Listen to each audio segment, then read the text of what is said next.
Hello and welcome to TLN Now. I'm Jerry Rose along with my wife Shirley, and hey, it's always good to have you with me on the program. My pleasure, Jerry, thanks. And I'm really excited about this program. You know, Mother's Day is coming up this Sunday, and boy, have we got a terrific mother and, frankly, a terrific father to introduce you to tonight.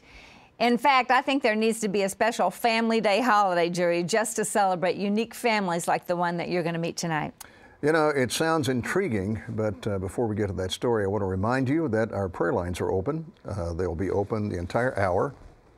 And our Care Force prayer partners are waiting to pray for you and with you about whatever's on your heart today. So all you have to do is just give us a call right now, 888-235-9907. That's 888-235-9907. Well, Jerry, that's very important because, you know, we're told in the Bible to bring our prayers and petitions before the Lord. He hears and He cares about what's going on in our lives. So at TLN, we want to intercede for you in prayer. So call and pray with our prayer partners right now. And again, the number, 888-235-9907. You know, we usually start the program with some kind of a news item, and wow, a lot has happened in the news this week.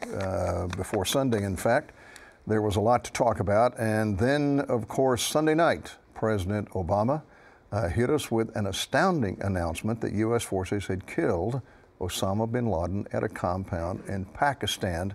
What do you, I have an opinion on it. What do you think? Well, I just want to say I'm glad. I think everybody is like, well, it's about time. It's taken us almost 10 years to get this guy. And he was in plain sight. Well, yeah. Time. I mean, he really kind of built a mansion in 205 right in the middle of town. He really kind of personified Al-Qaeda, terrorism, 9/11. And so I think while I don't think that his death has any huge significance on stopping terrorism or anything like that, because they've had 10 years now to branch out and become independent. But I do think it brings a lot of closure to the 9/11 victims. I think it's a victory for America, and I'm very happy to see it. Well, I agree with you. I think it brings some closure. The guy, you know, deserved the consequences. There's only one thing that bothers me of this, and that is it's something the president said that I'm struggling with a bit. He said, "This is what makes America great," and I think he was talking perhaps about the determination we have over 10 years, but it's not the killing of an enemy that makes America great. It's what we did in Haiti, of reaching out to the victims there, what we did in Japan. It's what we've done in so many other countries. It's the noble things, it's the merciful things, it's the generosity that makes America great. It's the sacrifice of our soldiers. Those are the things that but it was a patriotic thing. It was like an effort that, you know, I heard one general or somebody say, every single day our military forces woke up and their top priority was to get bin Laden. Yeah, and so, it's a good thing. It's a victory. After the Six-Day War in Israel, which was one of the most phenomenally fought wars in the history of warfare, there was not very much celebration. And it was best described, I think, by a young officer who led his paratroopers into bloody battles. He said, I don't have anything against the Arabs. He said, we did what we have to do, but it's not something we're excited about for the fact that we've killed people or we've won a war. And so, you know, it's something, I think, to celebrate that this guy now gives closure because he was a mastermind. But there are many greater things to celebrate, I think, than the killing of Osama bin Laden. That's my opinion. Well, sure, but he was he was enemy number one, so, you know, I get that. But the other devastating thing, Jerry, that's been in the news is all these unprecedented, almost, tornadoes that have hit a lot of states. What, 211 tornadoes in 2 days? Yeah, and I grew up in the tornado alley. Yeah, when I grew up in the Deep South, I mean, my family's from Alabama and Mississippi and these places that have been hit so bad. Alabama alone lost 249 people confirmed dead. I mean, that's hard to believe. Huge. So, you know, as usual, we try here at TLN to encourage you to help when something like this happens. And the Convoy of Hope, Jerry, who we worked with many other disasters like this, are delivering water, energy drinks, ready-to-eat meals, granola bars, hygiene products. So here is the number. If you would like to help, I would encourage you to call the Convoy of Hope. This is an organization that you can have a lot of faith and confidence in. They're going to put the money where you want. You send it to go,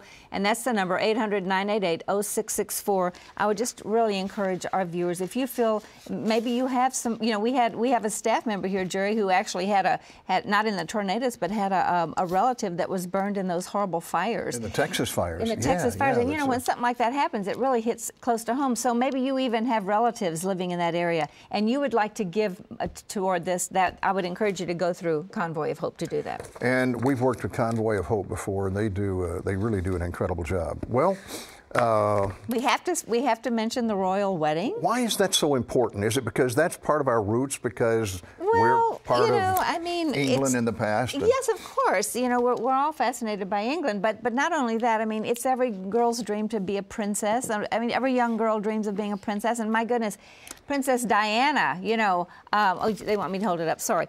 Princess Diana was just kind of like our ultimate princess, and now here's Kate and William, and I think we love that. But another reason I really wanted to mention this wedding tonight, Jerry, is because Prince Harry and as well as Prince William were very active in working with AIDS children, as was their mother Diana. In fact, she was a trailblazer, because back when she did that in the 90s, I mean, she held up babies with AIDS, and we kind of thought, and there's a picture there, that's William and Harry, of course, Prince William and Harry working with these children. But Diana was a trailblazer because she helped, there she is, she helps people to know that it's okay to touch them, it's okay, to love on them, and that you're not going to catch AIDS. And so I really wanted to mention that, because that has a very, strong tie-in with our story tonight. It does, and she had a lot of her foibles. Sure, but I mean, she really did. But at the same time, she kind of set the pace. One of her special passions was AIDS babies. That's absolutely. And she made a big issue of that, and made it a point to hold AIDS babies so that people could understand. A couple of things.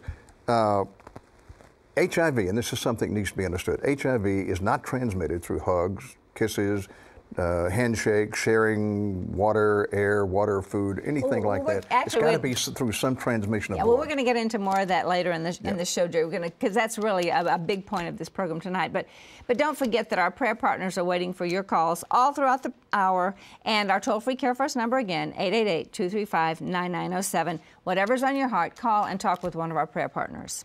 And when we return, you're going to meet a couple who had a large family by today's standards, 7 children. But when they discovered the plight of orphans in Africa, many of whom are HIV positive, well, let's just say that the family of 7 doubled. That's next. Stay tuned.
Hello and welcome back. Remember, in fact, I want to emphasize that our prayer lines are open throughout the entire program. So you can call our Care Force number. It's 888-235-9907. And you can share your prayer needs and all of your requests with one of our prayer partners who are available for you right now. And we'll be praying on the air later in the program for requests that have come in during this hour. As we mentioned, Sunday is Mother's Day, and where there's a mother, obviously, there has to be children. A godly mother or a godly father is a wonderful thing for any child to have and can help determine the course of that child's life. Well, we heard of a couple here in the Chicago area who have so much love that even though they already had what most of us would consider a full house, they open their hearts and their home to children from halfway across the world. Shirley had the opportunity to visit with them recently, and here is their amazing story. I'm here in the home of Kiel and Carolyn Twietmeyer in Joliet, Illinois. They are the parents of 7 biological children, and since 2007, they have adopted 6 orphans from Ethiopia, and 2 of these children are HIV positive. Carolyn and Kiel, thank you so much for being with us on the show and sharing your story. And Carolyn, when did you first become interested in adoption? I think that I wasn't really interested in adoption initially, but I didn't even know what the word meant. But it started when I was around 7 or 8 years old, and they were showing footage from the Ethiopian drought on TV. And I remember as a little kid thinking I didn't understand why children were living like that when we had so much. I could figure that out in my head, that we had extra bedroom or toys or food, and I even thought about the neighbors, and I was in my head homing children. Kiel, did you know about Carolyn's love for children when you married her? Yeah, we both loved kids. She had 4 when I married her, and we had 3 together. And as we started to discuss the option of adoption, that's when we realized how near and dear it is to our Father's heart. And well, that's a commonality that we couldn't look away from at all. Well, you had between you 7 biological children. Why adopt more children? Because there are hundreds of millions of children without homes, and God places the fatherless in families. What drew you to Africa, Carolyn? Well, initially we were drawn to India. Kiel and I had agreed that we were going to adopt 1 special needs girl from India, and God had completely other plans. We wound up in Africa adopting a sibling group of 3 in Ethiopia, and one of those obviously having HIV. So the Ethiopia seed was planted back when I was a child. Now, you originally decided to only adopt 1 child from Ethiopia. How did it get to be 3 siblings? Well, when I was given a list of waiting children, I saw that there was an older girl, and typically that's not what people are choosing to adopt. There's a healthy little baby boy and a 4-year-old with HIV, and I thought that these siblings would be separated. It scared me immediately, and that was the first impulse that I had, was that they would be separated. And I think that was what struck me the most, and what I came to him with, that these kids, who's going to want all 3 of them together? And that was it. Now, a lot of people would be afraid to adopt an HIV-positive child. Did that concern you at all? Initially it did, very much so. I thought I would infect all 6 of my other children. I had no idea, but it took me about 4 minutes online to realize the reality of HIV today. I was appalled at how uneducated I was about it. What are some of the common misconceptions about it? Well, people assume, first of all, if you're going to adopt these children, that you'll be budgeting in a funeral, and that's not the case. These children can live long, healthy, normal lifespans. They can get married, they can have children. People think that it's transmitted in a normal family living situation, and it has never, ever, ever been transmitted that way, ever. It's never been transmitted between children. It is transmitted in 3 ways, and it's not anything that, families are doing while they're hanging out. Tell us what happened in 2007 when you were both in Ethiopia to adopt the 3 siblings. Well, Kiel stayed back at the guest house with our other 2 children, and I took Samuel back to the orphanage. The orphanages are segregated. Children with HIV are kept separate from children without HIV. So we went back so he could play with some of his friends, and I was sitting on the couch when the door opened and 2 social workers walked in with this beautiful, beautiful little girl, and I absolutely was crushed just to look at her. I didn't know what had happened, but I realized that whatever it was something beyond anything I could possibly conjure up, and it turned out that she had literally just been pulled away from her siblings, the only thing she had left in the world, and because of the fact that she had HIV, and they tested negative and were too old to be in an orphanage. The older brother had to make the decision to relinquish her. So I witnessed this event of literally minutes of after she was pulled away from them. And she didn't speak English or anything, so I just sat with her for a while and just, you know, just loved on her and tried to comfort her the best I could, and never in a million years did I think that she would be our daughter. I thought I'd go home and pray for her like I do for the other kids, and that we would find her a family, but I was really struck by her, and just really loved her, saw something special in her immediately. So I did bring Kyle back to meet her a time or two, and just to kind of check on her through the 2 weeks that we were there, and that's how it That was how a it began. supernatural thing, wasn't it? Absolutely. Actually, she wasn't even supposed to be in that orphanage. She should have been in the one for the older kids, but that was full. So they brought her to the one with the younger kids when I was sitting around minding my own business. Well, let's go back to Rachel, Samuel, and Seth, these 3 siblings that you adopted. Kyle, was it a little scary to adopt 3 instead of 1? Oh, sure. We, like Carolyn said, we had agreed on 1 special needs girl from India. So when the topic of 3 children came, you know, as a father, you have the you have the logistics in mind. You think, you know, how am I going to feed these kids? Will our home accommodate them? You know, you go over all the logistics, and until you just kind of get to that point when you're Holy Spirit driven, when you just say, Father, this is in your hands. If this is what we're supposed to be doing, then it's your will, it's your bill. So I like that. yeah, so we moved forward after that. So when you brought the 3 children home, how did they adapt to living in the United States, different language? I don't know if they spoke English. It was an immediate gel. I mean, I know that all adoptions don't go this way all the time, but in our situation, our kids they gelled right into our family, and it was like it was like they were never not here. Did they speak the language? Our daughter Rachel spoke pretty good English. A little bit, yeah. But Samuel did not. But it didn't take long. I mean, 3 months. Within 3 months, they were fluent. Yeah. And how about you and your biological children? How did they adapt to I mean, you said everything went great, but you know, were there some conflicts? And They had so much a part of the decision-making process. We included them in everything before the kids even got home. You know, we asked how they felt about it, and so it was just a natural course of events that they were already so well informed and welcoming that it was really an incredible experience. so this little girl, Sela, I believe her name was, who had been ripped apart from her family, she had gotten in your heart, and I think it was a God thing.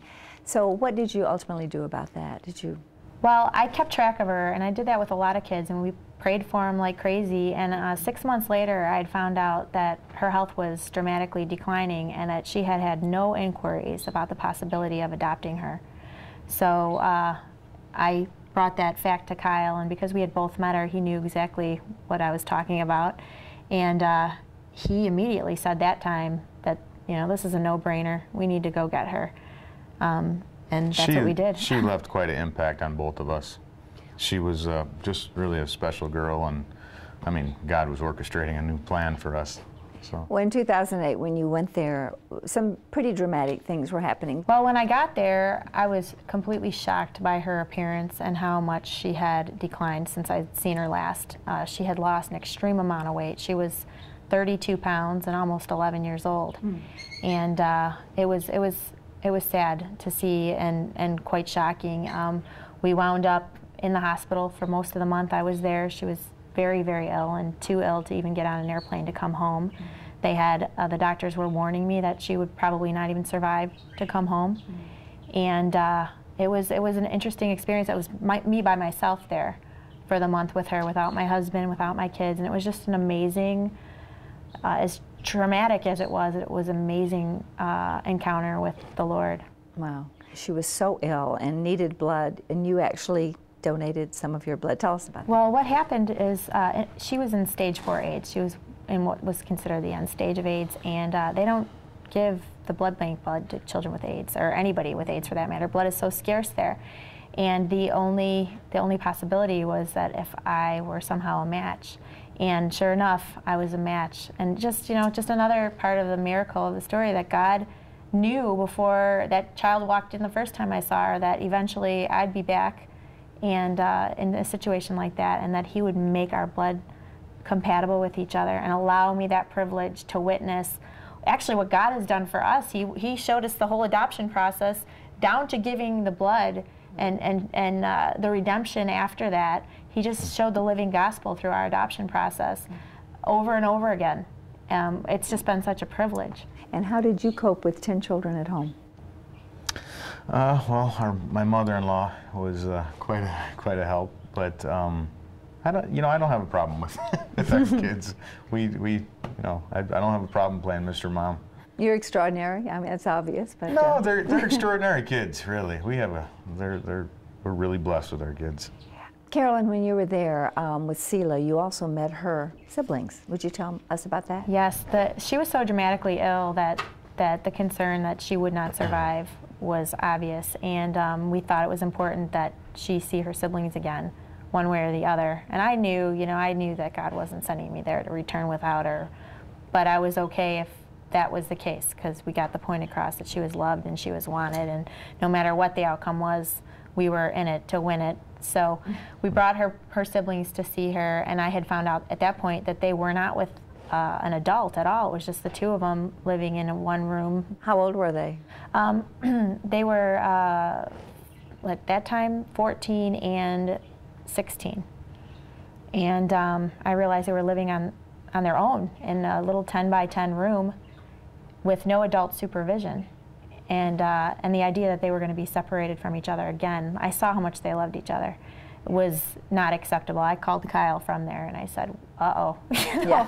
now what are we going to do? You saw the handwriting on the wall. That's right. Well, 2 years later, you ultimately went back to adopt them. Tell me about the significance of the timing.